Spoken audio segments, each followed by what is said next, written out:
Hello નમસ્કાર વિદ્યાર્થી મિત્રો, આજે આપણે જોશું પ્રાચીન ઇતિહાસ. એમાં આજે આપણે જોશું મોહેનજોદડો. મોહેનજોદડોનો અર્થ થાય છે મરેલાનો ટેકરો. સૌ પ્રથમ આપણે અર્થ લખશું.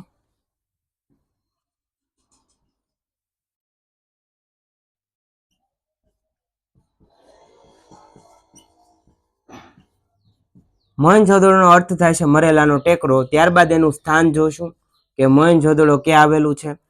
હાલ મોહેનજોદડો પાકિસ્તાનમાં આવેલું છે.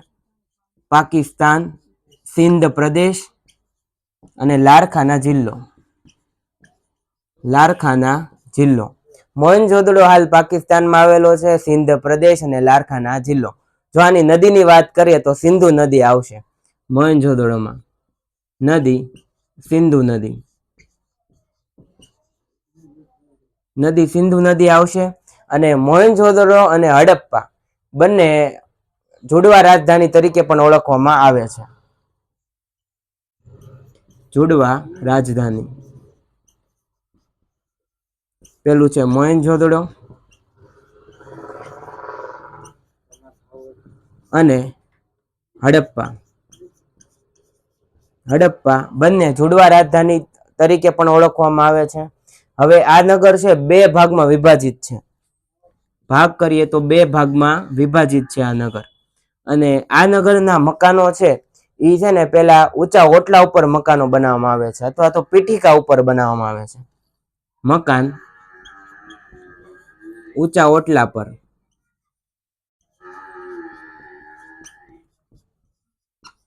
ઊંચા ઓટલા પર બનાવવામાં આવે છે. આના રસ્તાઓ પણ કાટખૂણે મળે એવા રસ્તા આપણને જોવા મળે છે. અને મોહેનજોદડોના આપણે અવશેષોની વાત કરીએ તો આના અવશેષોમાં તો કે પશુપતિ નાથના પુરાવા મળી આવેલા છે. પશુપતિનાથના પુરાવા મળી આવેલા છે. પછી કાશ્ય નર્તકી ની મૂર્તિ મળી આવેલી છે. કાશ્ય નર્તકીની મૂર્તિ મળી આવેલી છે. અને ત્યારબાદ દાઢીવાળા પુરુષની મૂર્તિ મળી આવેલી છે.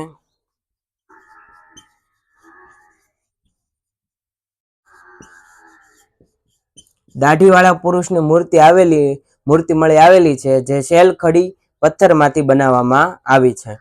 અહીં જાહેર સ્નાનાગર પણ મળી આવેલું છે. સ્નાનાગાર અને અનાજ સાચવવાની કોઠી મળી આવેલી છે. અનાજ સાચવવા માટે કોઠી એ પણ વિશાળ. અનાજ સાચવવાની કોઠી વિશાળ મળી આવેલી છે. અહીં સૌથી વધારે કુવા મળી આવેલા છે. કુવાના પણ અહીંયા પુરાવા જોવા મળે છે. અહીં એક